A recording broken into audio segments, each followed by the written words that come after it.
তো তোমাদের সকলকে ভীষণভাবে ওয়েলকাম আমার চ্যানেলে। আশা করি তোমরা সবাই ভালো আছো। তো আজ হচ্ছে ভাইজ্যাকে আমাদের থার্ড ডে।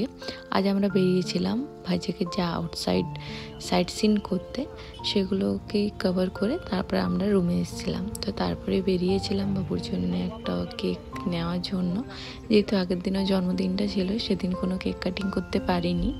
তো ভাবলাম তাহলে আজকেই একটা ছোট্ট মতো কেক নিয়ে আসি। আসার সময় সেরকম কিছু পাইনি, তাই আমরা বেরিয়েছিলাম একটা কেকের সন্ধানে। তো তারপর ফাইনালি বাবুর জন্য একটা কেক নিয়ে এসে রুমে একটু কাটিং করেছি। Happy birthday to you. কোনটা? এটা দিচ্ছি বাবু, না এটা না। Happy birthday to you. নাও নাও নাও নাও, নাও।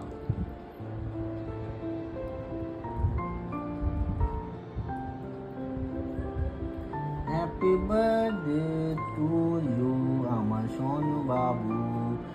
Happy birthday to you. To you. দাও,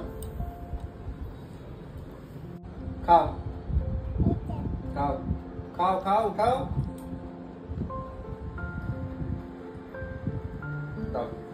ওটা ওটা নাই বাবু, ওটা কিছু না। এটা খাও, এটা খাও, এটা খাও। ওটা নেই বাবু, আর কিছু কি আছে? এটা চকলেট।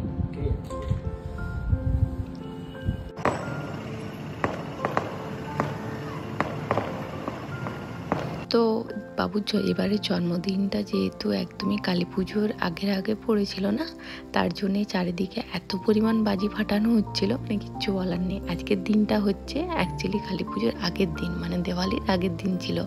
তো প্রচুর পরিমাণে বাজি ফাটানো হচ্ছিল, আর চারিদিকটা দেখতেও ভীষণই সুন্দর লাগছিল। আমাদের রুম থেকেও অনেক, মানে জানলা থেকে বেশ সুন্দর সুন্দর দেখা যাচ্ছিলো বাজি ফাটানো। বাবু ভীষণ ভয় পাচ্ছিল, কিন্তু আমাদের যেহেতু আজকে একটা প্ল্যান ছিল কি আমরা আজকে চার্চে যাব, যেহেতু আমাদের চার্চটা একদমই সামনে ছিল হোটেল থেকে। তো তাই আমরা প্ল্যান করেছিলাম কি মানে থার্ড ডের দিনে আমরা যাব চার্চে। আমরা আগের দিন দেখে এসেছিলাম, যখন আরকে বিচ যাই তখনই দেখেছিলাম।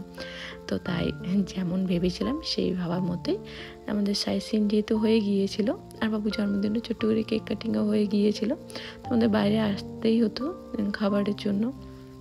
ভেবেছিলাম একটু স্পেশাল কোথাও কিছু যাবো খেতে, তখন চলো তাহলে একবার চার্চ থেকে ঘুরে আসি, তারপর নেক্সট প্ল্যান করা যাবে।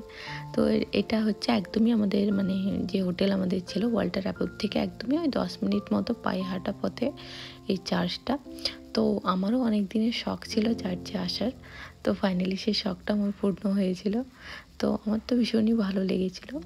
তো অনেক মানুষের কাছে অনেকবার হয়তো গিয়েছে, আমারও অনেক দিনের ইচ্ছে ছিল আমি চার্চে যাব। তো ফাইনালি সেই শখটা আমার পূর্ণ হয়েছিল, আমার ভীষণ ভালো লেগেছিলো এসে। তো এই যে চলো তোমাদেরকেও একটু ঘুরে দেখাই। তো যেহেতু ফার্স্ট টাইম আমার একটু নতুনত্ব লাগছিল সবটাই আমার কাছে, মানে কি করব ওখানে গিয়ে এরকম একটা ব্যাপার হচ্ছিল। তো যখন গিয়েছিলাম একদমই ফাঁকা ছিল, মানে নিচটা ফাঁকা ছিল, বাট ওপরে কিছু মানে জানি না কি করছিলাম, মনে হয় ওই গান হচ্ছিল বা রিহার্সাল কিছু একটা হচ্ছিল। তো এত সুন্দর গানটা করছিল না, ভীষণই সুন্দর লাগছিল শুনতে। দিতে পারবো না কেন গিয়ে কপিরাইট চলে আসবে, তো আমি চেষ্টা করবো একটু আধটু দেওয়ার।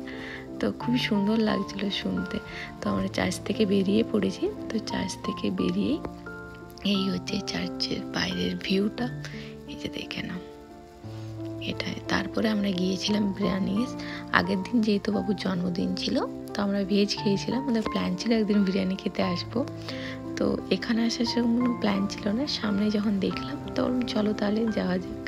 তো আমরা অ্যাকচুয়ালি এখানে বসে খাওয়ারই প্ল্যান ছিল, বাট বাবু কোনো রকমই বসতে চায়নি, ও খালি বদমাইশি করে বেড়াচ্ছিলো। প্রথমে তো বসেছিলাম তখন কান্নাকাটি, আমাদের অর্ডারও করা হয়ে গিয়েছিল, তারপর কান্নাকাটি করতে শুরু করে। তারপরে বললাম প্যাক করে দিতে, তখন ওর মানে এই বদমাইশি শুরু হয়, খালি এই টেবিল থেকে ওই টেবিল, ওই টেবিল থেকে এই টেবিল এই ঘুরে বেড়াচ্ছিলো তখন। যে এই হচ্ছে, আর এইদিকে আমাদের ফাইনাল ওদের যে বিরিয়ানিটা অর্ডার করেছিলাম সেটা এসে গিয়েছে, তো ওটারই পেমেন্ট করছিল। তো এখানকার যদি বিরিয়ানি আমাদের বলতে হয় যে কেমন লেগেছিল, তো আমাদের না খুব একটা ভালো লাগেনি সাধারণত এখানকার বিরিয়ানিটা, একটু রিচ মনে হয়েছিল, আর টেস্ট ওয়াইজও খুব একটা ভালো ছিল না। তো 10-এর মধ্যে হয়তো আমরা 6 দিতে পারি, তার বেশি না। তো ওদের খুব একটা আমাদের যে হাই কোয়ালিটি লেগেছিলো তা লাগেনি। তো তারপর না নিচে দিয়ে আলাদা রকমের এক ধরনের ইডলি হচ্ছিলো। তো বলছিল কেন আমি ইডলিটা নিলাম না, এরকম একটা আমার জন্যে ও বিরিয়ানিটা সাধারণত খেয়েছিল, ওর ইডলি খাওয়ার প্রচণ্ড ইচ্ছে ছিল। তা বললাম না তাহলে কালকে খেয়ে নেবে ইডলিটা, আজকে চলো বিরিয়ানিটাই খাই, এরকম হয়তো প্ল্যান ছিল।